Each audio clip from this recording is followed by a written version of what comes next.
Here we are. Greetings from not the Erie Coast. This is Matt Shad.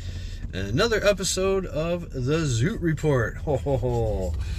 Yeah. This is going to be fun. So, this one is Scammers and Grifters. Yeah, Scammers and Grifters. Man. Wow. So, happy belated Mother's Day, by the way, to all you mothers out there.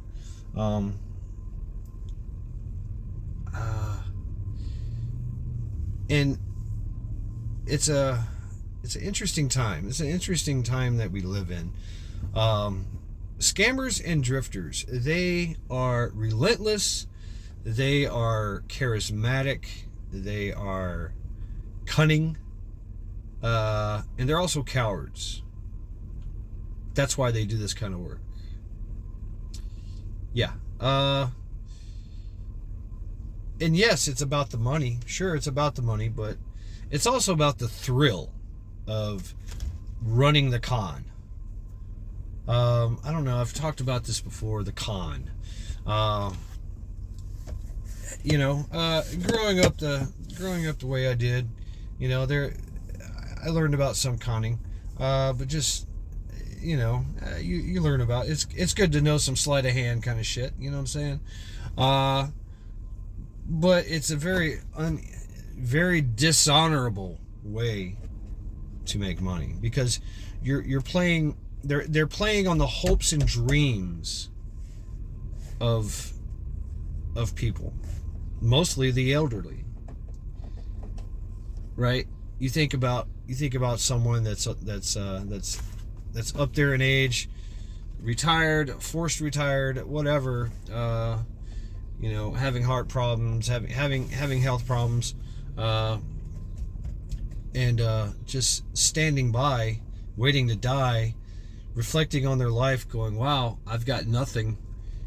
And along comes this, and then they get a phone call that says, hey, you just won $4 million. Yeah, congratulations. Wow, you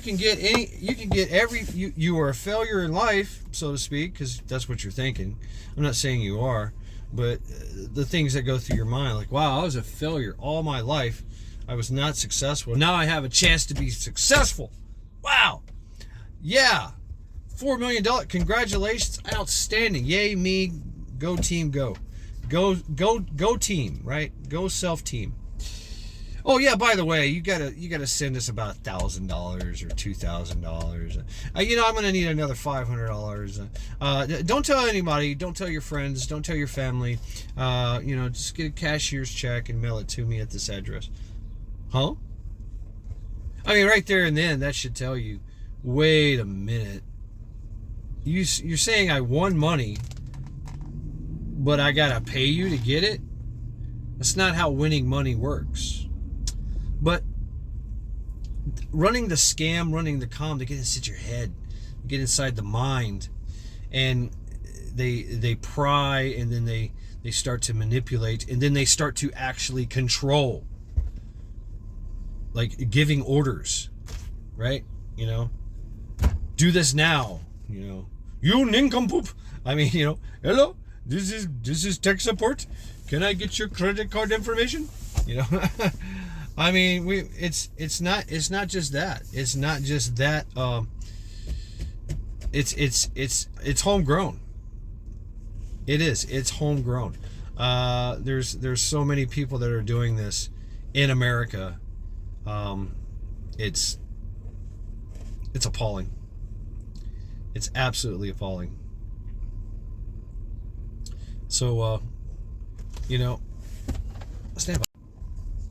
Okay, never mind. Thought I was gonna have to help somebody out here. The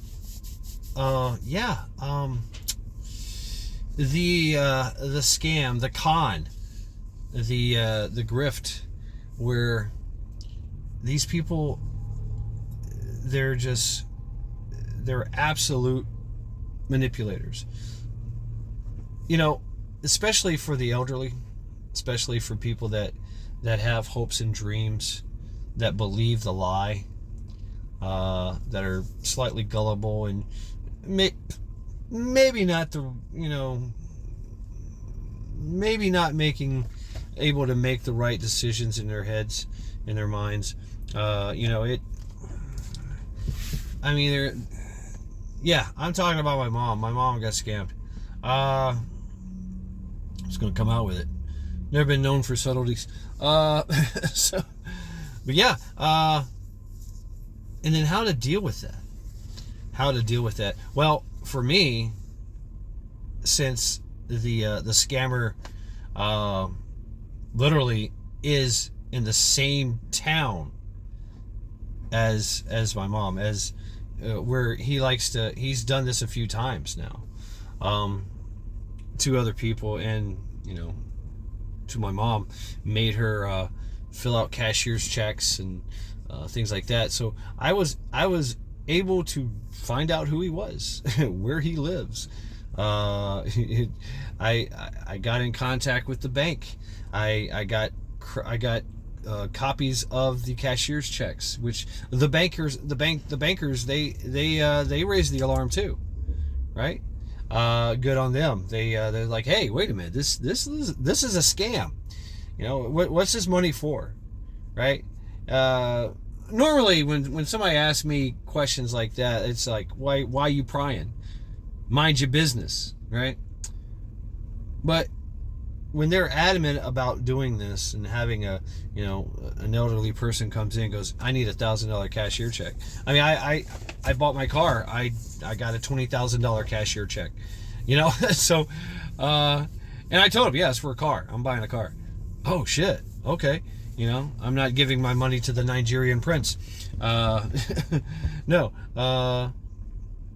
So when questioned upon it, my mom, she gets very defensive, very combative, and which raises even more red flags, right?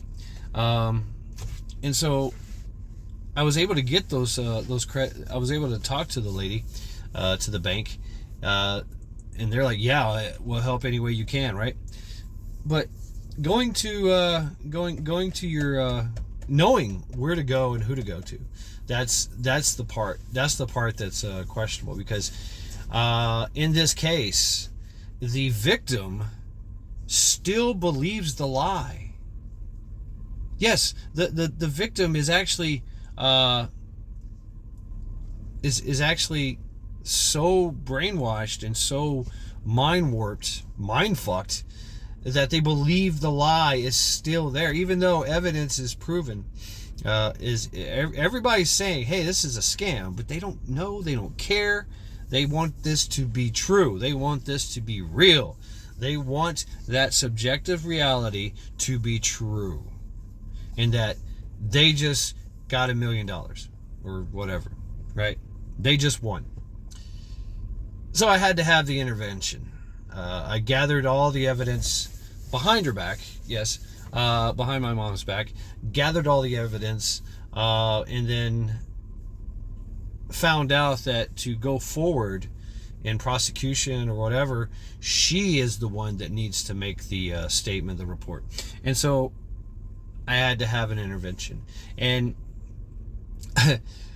crazy thing about a small town, everybody's kin to each other. So I was lucky and blessed enough, to find actual cousins of the said scammer, and they came over to my mom's house with me and other people and told her point blank, made phone calls, told her point blank what the hell was going on. And she still does not believe it. In fact, she feels that we have betrayed her, and she said it. Why are you meddling in my business? Well, it's out of love. It is. It's out of love and justice and honor. I mean, what do you expect me to do? As a son, what do you expect me to do, Mom? To sit back and allow this this cretin and waste of air individual to continue to rob you. Right, so back again. I'm ordering food, standing by. So yeah, what am I supposed to do as you know, when the prodigal son returns and find all this out? Am I supposed to interfere in her business? Well, yeah, absolutely, regardless if her feelings are hurt, because her feelings are hurt because she believes the lie, right? And she is unwilling to make that report, to make that statement, to carry forward, even though everyone, even the police, know this guy, and they're like, yeah, we know him, yeah, absolutely, everybody knows everybody, right? And so, and I have to go legit. I can't go all Black Hand and mafioso on him, right? You know. So getting his family involved was probably the wisest thing, and they're absolutely ashamed, because that's the thing about a family, right? Large family in a small town, they got a reputation to project, and this cretin, this asshole, they all said the same thing. He gets what he deserves, you know. He gets what he deserves, and if they are more than happy to help, and more than happy to explain to my mom that she's being scammed, she's being taken advantage of. And so, you know, she shuts down, she runs away, she hides, she, you know, she's feeling hurt, right? She's feeling violated. She feels like her trust has been in us. She feels like we betrayed her, right? That's exactly how she feels to us, the people that actually told her the truth. We betrayed her, and now she's not going to get her $4 million or whatever that she was promised, because we fucked it up. In her mind, that's what she's thinking. I know. Now, maybe a few days later, you know, she'll come to her senses and go, oh, damn. And maybe, you know, shift that anger towards the actual, you know, perpetrator, and not us. But absolutely, I am supposed to call this out. I'm supposed to take action. What kind of man would I be if I didn't? You know? And you know, I gotta say, you know, God was brought into this, politics were brought into this. I opened up a hell of a can of worms here. You know, there's some fierce Christians around here, and they, like I said, you know, it's family, and they're not tolerating it. It's good to see. Now, most scammers, you know, they groomed her. They groomed my mom. You know, they said, hey, don't tell. He calls her like twice a day, once in the morning, once at night. Talks to her, asks her questions, you know, and coaches her. The coaching and the grooming, right? There's coaching and grooming going on. Hey, don't tell anybody about this. This is supposed to be a surprise, right? Don't tell your family, don't tell your friends. But my mom, being who she is, she's got to tell somebody. And of course she told me. You know, she's trying to confide in me, right? You know, this great secret that she's about to be rich, you know. She tells other people, and they come to me. They came to me and told me. So I'm not the only one she told. And they all said the same thing. She's being scammed. Sorry about that. Keep getting false alarms on the food. But yes, the art of the con is getting inside their head and making them believe wholeheartedly that the subjective reality is real. Kind of sounds familiar, doesn't it? The scam of the century.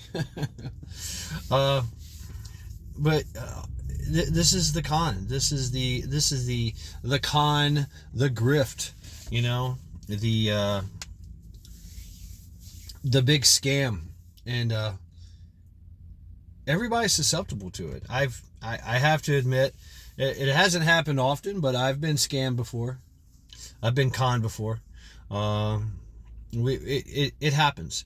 It happens. We are a clever species, very cunning, right?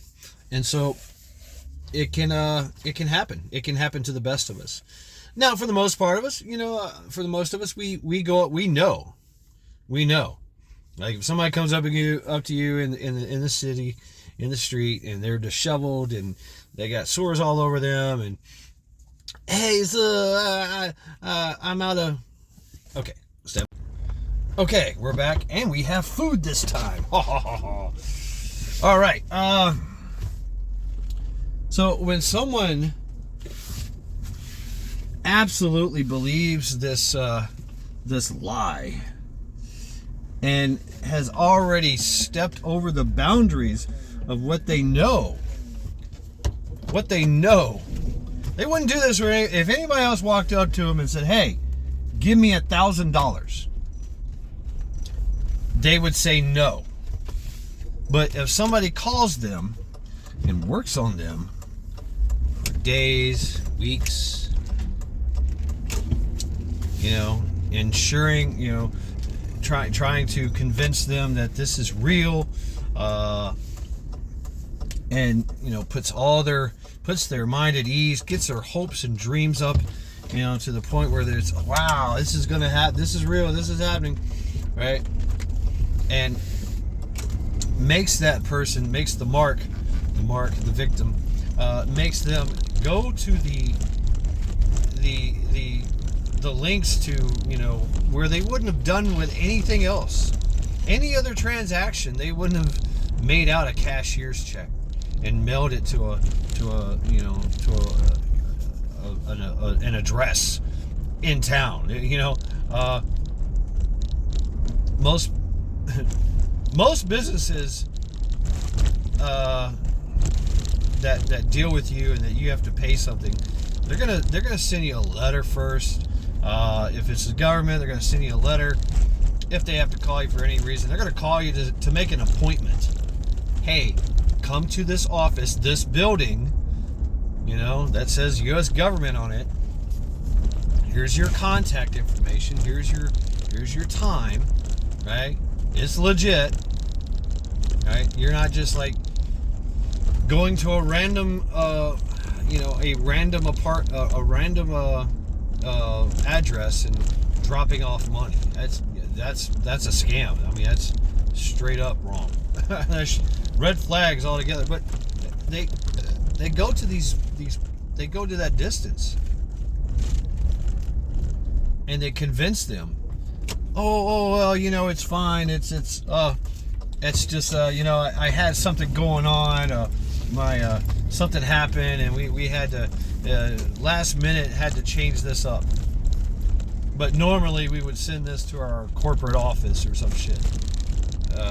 Really? Well, how about I wait? I mean, they're not the scammer, the grifter, the con artist doesn't allow them to explain it away, to make sense of it all. And they're constantly prying for information. One of the questions, which is very disturbing, is that, hey, what's in your safe? Do you have a safe? What's in your safe? Do you have money in your safe? Do you have gold? Questions like that are extreme red flags. And like I said, it comes off really nice and charismatic, and wow, this is great friendship, to the point where, do this now. You're getting commands given to you. You're like, what the fuck? You see it with the Pakistanis, No, you idiot! I told you to da da da da da. You know. What is wrong with you? Just put in your credit card information. Just put in the number. Right? Just do it. Do it. Do it. Do it. The pressure. The pressure. High pressure salesman. The con artist.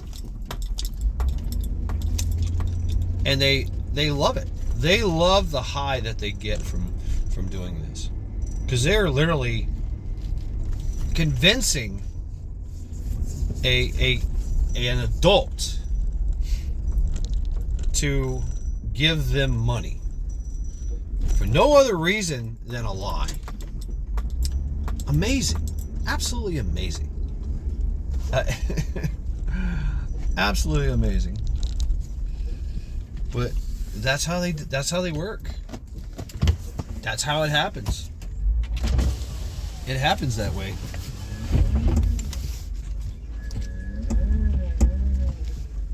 And they make billions of dollars doing this. Imagine that. It's a billion dollar franchise. Oh man, I swear to God, bro, this idiot. Oh, what happened? Reverse. How about I just hit his truck? How about that?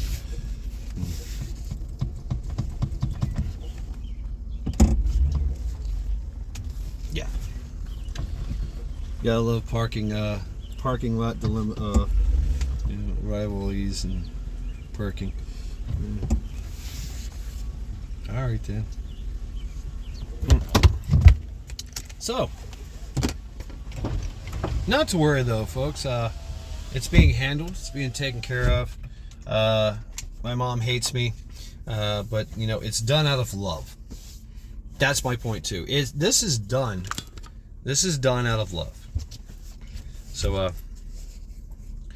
yeah, I'm gonna get in here, eat some awesome food, and try to mend with my mom, you know. And the way I look at it, I'm explaining. I was like, look, Mom, I'm not meddling in your business. You're a grown-ass woman. You can do what you want, but I'm a grown-ass man. I can do what I want. And yeah, that's what I'm doing. I'm doing this. I'm taking this guy to court. I'm getting this guy arrested. Plain and simple. It's going to be handled. Yeah, there's agencies out there that will help you if you're local running into that problem where it's, you know, the Stockholm syndrome. It's Stockholm syndrome. You know, they believe the lie so much, and you know they don't realize it until there's no more phone calls. Like, I wonder where that guy went. You know, he was so nice. He called. I gave him so much money, and I haven't heard anything from him. Yeah, that's when it starts to set in. Yeah. So, this has been Matt Shad. Encourage you all to continue to train, continue to prep, and to continue to watch after your loved ones because they need it. Let's go.